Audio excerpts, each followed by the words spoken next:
Hi, Claire and James here. Just before we get stuck into this week's episode, we wanted to let you know the exciting news that the Midlife Reset audit is now live. This is a first of its kind personalised diagnostic tool designed for midlifers by midlifers. In just 3 minutes, the audit will help you pinpoint what's really holding you back from living your healthiest, happiest midlife, and most importantly, provide tailored strategies on how to take back control. Midlife doesn't have to be a time of uncertainty. It can be an era of growth, discovery, and well-being. So to go ahead and take the audit, go to themidlifementors.com/audit. Many people are opting to go alcohol-free for various health reasons, and I am one of them. I've done long stints alcohol-free since 2021, and now I'm excited to publicly commit to a year. I know it's going to happen because my mindset is in the right place. In this episode, I interview Claire about the reasons for her choice, the upsides to being alcohol-free, how it impacts our relationship, plus she offers advice for anyone else considering going down this route. We do hope you enjoy this and find it useful.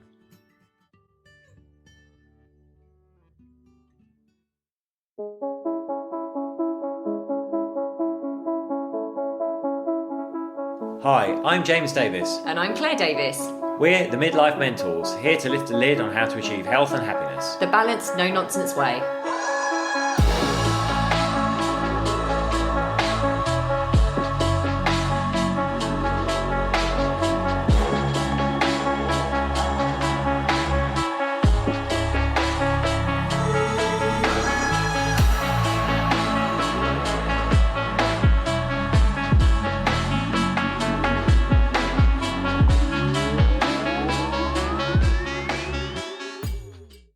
Hello and welcome to another episode of the Midlife Mentors with me, James. And me, Claire. We've got Lola sitting right next to us doing very heavy breathing. So if you hear some heavy breathing, it's Lola, not James. Yeah, we've got a bit of a situation. We were all set up to record in our front room, but the scaffolders turned up to take the scaffolding down. So obviously that wasn't going to work. So we're now in our bedroom with Lola so she doesn't bark at the scaffolders. Anyway, keeping it real.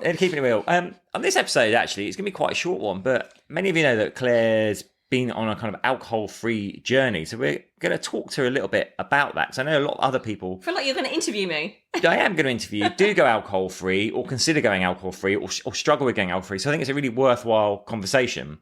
But also, before we get into that, what have we been up to, Claire? Well, speaking of alcohol-free, you told the story last time, I think, about you going to the opening of a kind of club thing in Camden where I'm obviously not drinking. And James had about 5 drinks in an hour, and that was interesting because he was pole dancing round one of the poles on the tube. What can I say? So James isn't going alcohol-free. I used to be a professional clubber. I was actually paid to go clubbing by the Ministry of Sound. Not pole dancing, though. A club opening is just like bees to honey for me. Yeah, but not pole dancing on the tube where there's no music. Well, I think let's skip over that part, Claire. Anyway, then we went to a wonderful talk by Simon Ong. Yes, author of the book Energize, great book. He was amazing, super, super inspiring. It's like a really intimate talk at the Ned in the city of London. That was really, really nice. So if you haven't bought his book, you haven't listened to any of his stuff, he's super inspiring. So check it out. Great speaker. Yeah, really great speaker. And then we were on Dubai Radio again, talking about overwhelm and burnout and why that's so prevalent now and how you can prevent it or help yourself recover from it. So that was really nice. And you've been on lots of podcasts and things. You've been doing bits and bobs. I've been on lots of different bits and bobs men's podcasts, business podcasts. There's a lot of stuff going on. Good. So what do you want to interview me about, Mr. D? Well, Claire, tell me, why have you decided to go alcohol-free? Well, shall I tell the backstory slightly? So it'll be about 3 years ago now. So it must have been 2021 when I was having lots of what I now think were probably maybe stress-related or peri-menopausal symptoms or something. But I was having heart palpitations. I was having issues with my breathing, my lungs. So I had an ECG. I had scans on my lungs. I just felt absolutely exhausted all the time. And my periods were kind of a bit all over the place. And then I went on, I actually had a little bit of time where I hadn't drunk, only a month or something. And then I went for some drinks with James in Camden. And they were quite strong drinks. James is cracking up now. I'm just remembering. Margaritaville. It was this is Margaritagate. Yeah, this is now called Margaritagate in our household because I think I had 3 Jugs. 3, and then maybe a beer or something. Anyway, I got home. It wasn't extraordinary. It wasn't an extraordinary large amount. I got home and I felt so drunk. I felt so ill. The room was spinning. I remember just keep saying to James, I don't feel well. Like a real baby. Anyway, I remember getting up. Sorry about this, listeners, but I remember getting up and throwing up twice in the middle of the night. And I was just like, this is not good. This is not okay. And here's the thing. I was also noticing that with hormonal changes that were happening to me in my 40s, that alcohol just wasn't my friend. It didn't make me a nice person. So when I drank, it actually made me quite depressed even when I drank.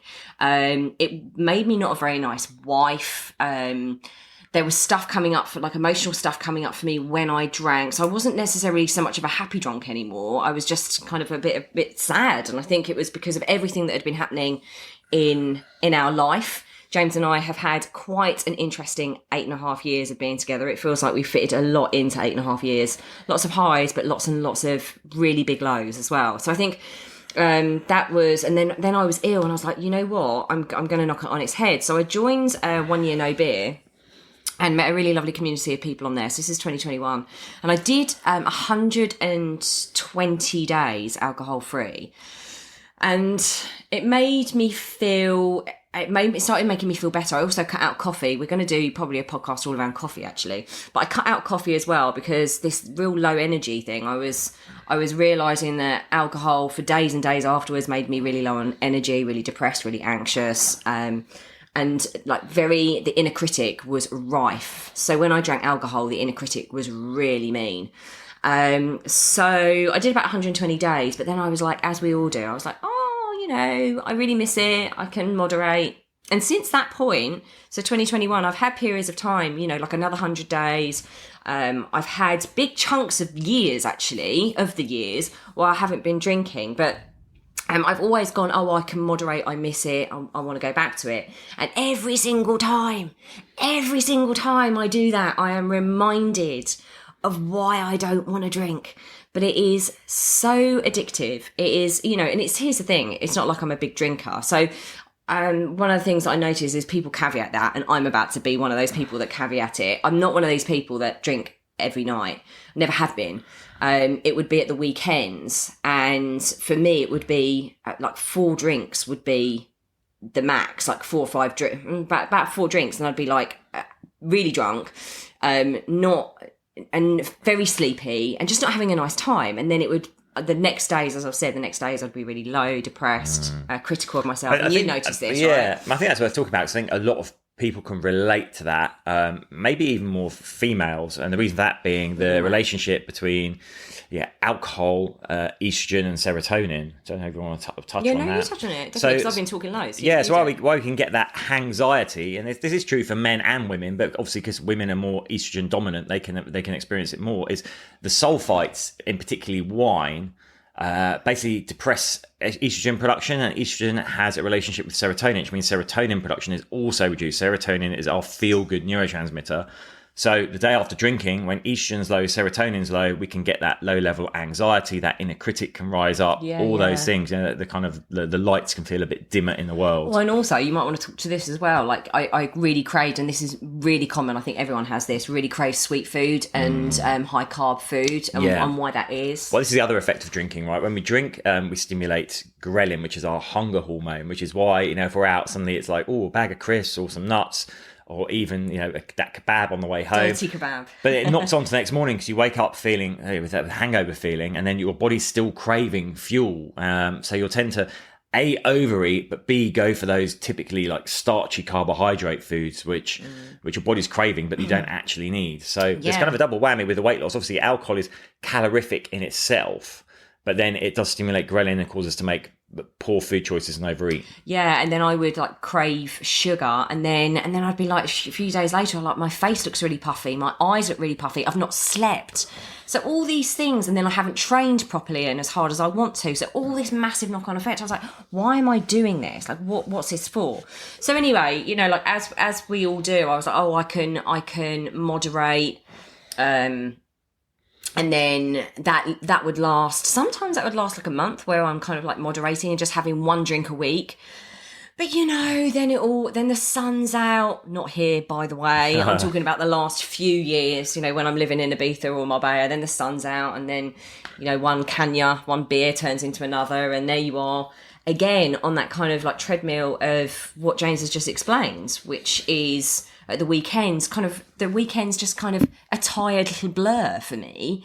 And then I'm eating lots, not training properly, and it just goes on and on and on. I'm like, so what's kind of triggered? James asked me to do this. I didn't actually necessarily want to do this. James said, let's do one on the alcohol-free journey, because I think what's very, very different, and I can see that James knows this is different, is a mindset thing.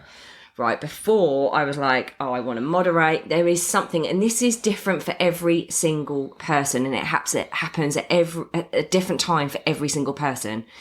But 17 days ago, when I had my last beer, the next day something switched.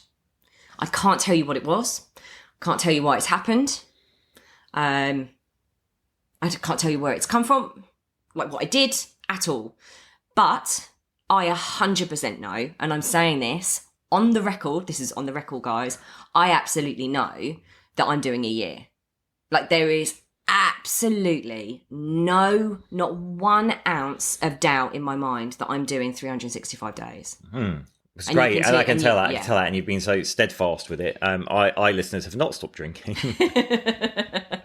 But I actually really like it when Claire does, because it moderates me, because it turns away from that. Saturday afternoon, she just popped to the pub for a couple of drinks. That's kind of off the menu. I can take myself there if I want to, obviously. But then we never really drank at home, did we? That wasn't a thing for us. No. But it's kind of like taking that, going for a drink out. And the money. Let's talk about how much a pint is anyway in the UK. Although we seem to replace that with coffees instead. Yes, we have. That is so true. Like, it's whack-a-mole, isn't it? Like, one pops up, you whack it down, and then another one comes up, and you've got. But it is decaf coffee, and everyone's going to go, but there's still caffeine in decaf. I know, but it's very low. So I think some things that people will be interested in maybe is, if they're in a similar situation, is how do you manage it with a partner when one of you wants to go alcohol free and the other one doesn't? Don't answer yet. And the other one is, what obstacles do you anticipate coming up? What are the hard moments for you, and how do you overcome those? Ooh, this is fun being interviewed. Quite a good interviewer, Mr. D. The first one about a partner. Now that, and you can talk to this as well, because one of the really big fears and the guilt I had was James losing his drinking partner. And how that would actually affect our relationship, our intimate, that intimate connection. Because here's the thing, we do know, like, having a few drinks, it's awful. It's a hormonal thing. And then it flips the other way. It doesn't necessarily loosen you up, but it does. It kind of like those first few drinks, it's like, oh, I feel like I can relax now. This is all about the dopamine hit, right? So I'm getting the dopamine hit. Now I can relax. Now I can connect. All my stresses have gone, which they haven't, because you're just storing them up for the next day, multiplied. So I think for me, it was a real worry that James wasn't going to like the version of me that's alcohol free, that he would somehow grieve the life that we'd had. Because you remember, we met over in Ibiza, sitting in the sun, having canyas. It's absolutely part of who we are. And I know so many couples resonate with that.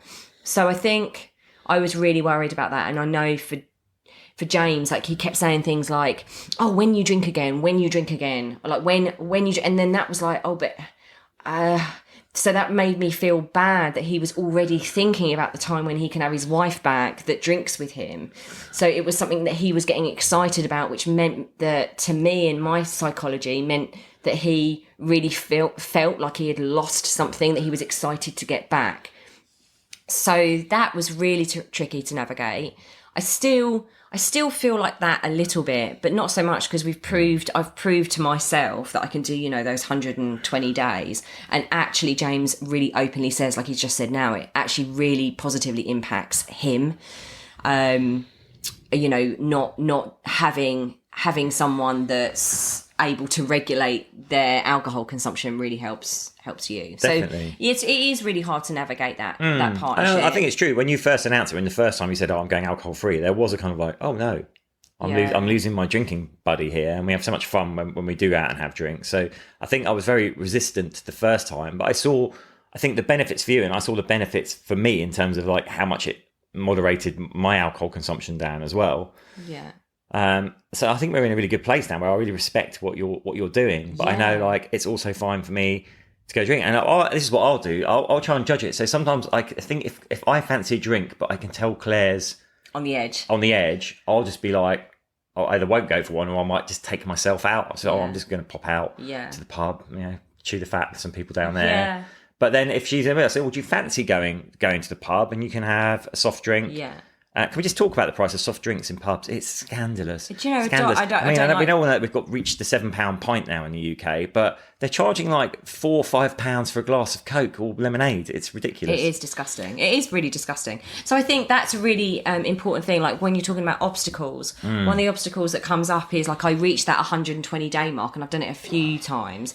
And that's when it just gets boring. You hit a wall and you forget all the reasons of why you wanted to go alcohol free in the first place. That's a really dodgy, but now I know that. I know that more than ever before. I know that that's a time when I really need to dig in with my tools. And I think one of my biggest tools is accountability. I have got an amazing group of alcohol-free people on Facebook. We meet up, we do stuff together. It's such a...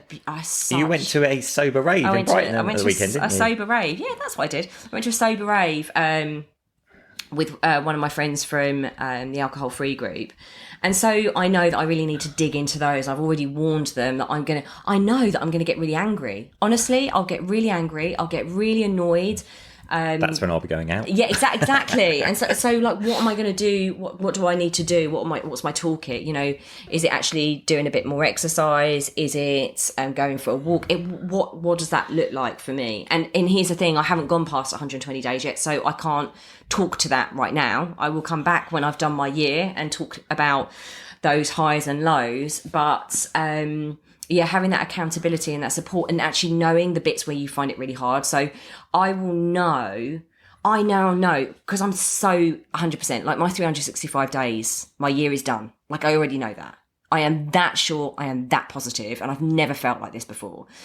So I know that if there's a moment where I'm feeling grumpy, that I'm feeling like I'm missing out on something, if James goes, oh, should we go to the pub? I'll be like, no. And absolutely not. I won't even put myself in that position. Whereas before I have, mainly because I felt bad about not going to the pub with James and saying no to him. I'm not very good at saying no to you with stuff like that sometimes. But so I think just having that awareness and here's the great thing about having gone alcohol free so many times, each time you're not failing when you end up having that drink, you're just learning. And I really think I'm being a lot more compassionate about myself. I'm really learning over that time, and I'm glad for that what my triggers are, when I need to be worried about, what my actions and behavior might be, what mood I'm in. If I'm in a low mood or worried mood, the worst thing you can do is take me into a pub, all of that kind of stuff. So yeah, they're the obstacles I know I'm going to come up against for sure. And the sunshine is an absolute nightmare for me. Like it's easier with the longest winter ever in the UK that we've had, because we haven't had that many sunny days, but I get really triggered by the sun. So we covered there like kind of our relationship and drinking, but what about other social situations where you go out?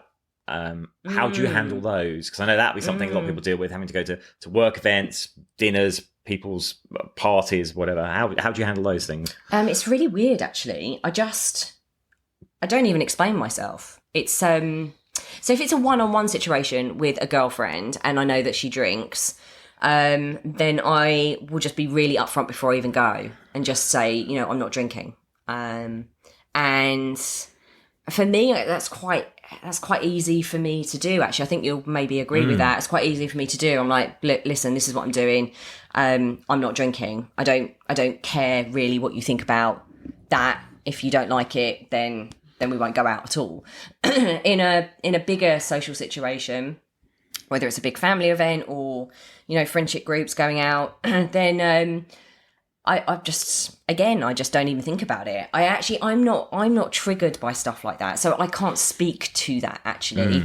I'm not triggered by going out with lots of a big group. I've done it lots of times being alcohol free, and I've just had like a lemonade, or I've had an alcohol free beer, and watching everyone else drink around me doesn't trigger me. It's you and I. That's been always my nemesis, is James and I going out, because I think because we work in our business together, it's almost been that kind of treat of where we, take ourselves out of our home, our business and everything, and go and plop ourselves in a different environment where we can bond in a couple way rather than a work way over a drink. So yeah, I don't get triggered so much about being out, and I'll just, it just doesn't. I'd never had that peer pressure thing. I never have. Like when you were kids and everyone's like, have a smoke, have a drink, like take drugs. I never did any of that, because I was like, nope, I'm quite my own person in that sense. Square, we used to call that when I was a kid.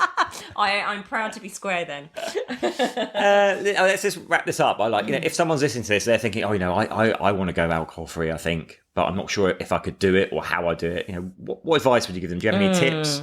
There are some really great alcohol-free books out there now. Alcohol Explained is a really good one when you're starting your journey, because it really explains what it does to your body. And you're reading it and you're like, okay. And I think for me as well, I do want to say this, and this is my own personal journey, right?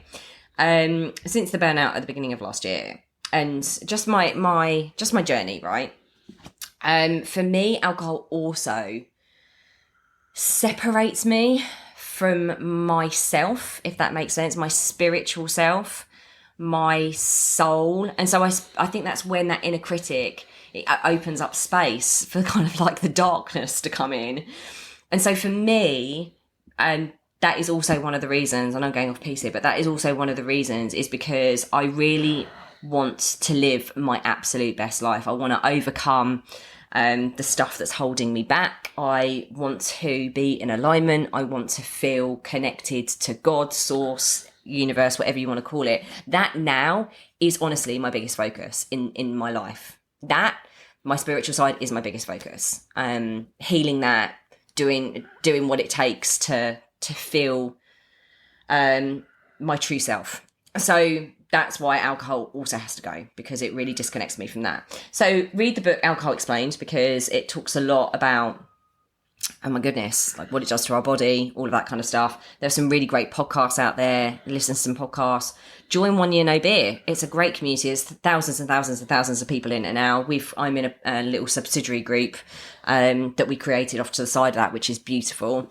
But again, there is lots of people in that group that really connect with each other, really support each other. And I would just say, like, really, really make it a priority.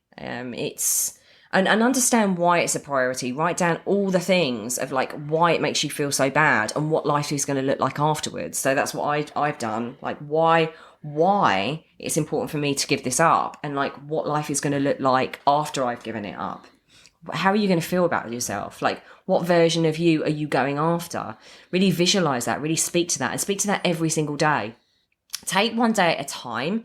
So don't, here's the thing. So what works for some people doesn't work for others. Some people are like, oh, I take one day at a time. I haven't said, oh, I'm going for 365 days. I just take one day at a time. And that works for them. For me, that doesn't work. For me, it's like, I'm going for that and it's done. So, it's your journey. And what I would say is, if you slip up, you're still learning. You've still had you've still had a run, whether it's 4 days, 4 months, you've still had a run of being alcohol free. And the mental, physical, spiritual, emotional benefits of that are huge. It's taken me since 2021 to actually be like, do you know what? This is it now. This is my year. So yeah, fall down, pick yourself up, get a good accountability, read the books, the Quit Lit, the podcasts, and just keep reminding yourself of why you're doing this. What's your emotional connection to this goal, and who you are going to be. Keep visualizing it every single day, who you're going to be when you've moved through, when you've lent into the pain. When I've lent into my 120-day pain, I don't know how long that's going to last for, but once I've lent into that, I know that I'm going to have discovered a whole new version of me. So that's what keeps me going. I'm excited about that person, super excited, so excited to know who I am when I've achieved this goal. So get to that point. Fab. Thank you so much for sharing all that, Claire. I think people can find that really Well, I hope inspiring so. I hope and so. useful. So Yeah. thank you. Well, watch this space as well. You know, Yeah. I've said it publicly, but there's no way I'm not doing it. So I'll be sharing. I won't be mentioning it, I'm sure, too much more. But I will let you know how I get on throughout the journey a little bit. And then at 365 days, maybe we'll do a celebratory podcast around that. Yeah, fantastic. All right, thank you, listeners. Remember, like, if this has lit up your day, then review, share it, tell your friends about it. Hang on a minute. You're forgetting about your workshop. Oh, I'm forgetting. Yes. So, wow, how could I forget this? So you might remember a few weeks ago, I ran a free course for midlife men, specifically looking at, what's going on with testosterone, how we can optimize our hormone levels, how we should, what are the evidence-backed ways to move your body, nutritional principles, how you can show up to have better relationships, work on your psychology. It was amazing. Yeah, and the guys loved it. Beautiful. People have messaged me going, well, yeah, when are you doing it again? When are you doing it again? And women have been messaging going, well, what about us? So I'm going to run a workshop that's going to cover all of this, like how to optimize what's going on with your hormones, how to optimize it, why that might mean you're struggling to lose weight at the moment, how it could be impacting your other areas of your life, the psychological tools you need. Listen, even if you've gone down the semaglutide route, right, and you're on the Wegovy, the Ozempic, you need to know this stuff because you need to know and understand about what the habits you're going to need and nutritional principles you're going to need when you come off again, because no one wants to be on that stuff for the really long term. So many people are on it now. Yeah, so this is for everyone. It's going to be really useful stuff. I'm going to keep it really short and concise. It's not going to be like a sales pitch. It's going to be like boom, boom, boom, fact, action, action, action. So I'd love you to sign up to that. We'll put the link in the show notes. It's going to be running next Thursday in the evening in UK time. Then I'm going to run it again on the Friday lunchtime. So you've got 2 bites at the cherry there, as James we say. James is going solo with this. I'm going solo on it. Yeah, I'm stepping back really and doing a lot of one-to-one coaching stuff. So James is going to run this solo. It's going to be absolutely frigging amazing because he is frigging amazing. And I just know I've already seen what he's going to be sharing. It's going to be really phenomenal. And like James said, it's because we've got a lot of new people on our list in our world. We haven't run one. We haven't. James hasn't run something like this for everyone for months and months and months. So if you are struggling with your hormones, with struggling to lose weight, with your habits, with your relationships, with your mindset, this is going to be bang up your street. So I will pop the link in the show notes. And that link is themidlifementors.com/thrive. But we'll put it in the show notes as well. Oh, there we are. All right. Fab. Until next time. Bye.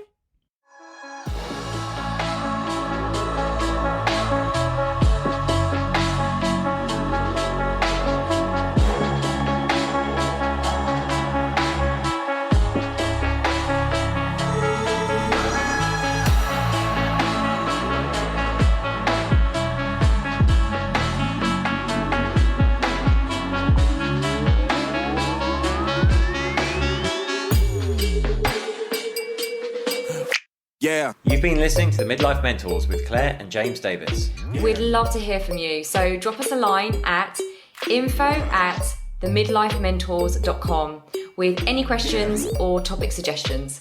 And make sure you join us on our Facebook page and YouTube channel. You can find us under the Midlife Mentors. Yeah. What? Yeah. Yeah. Yeah.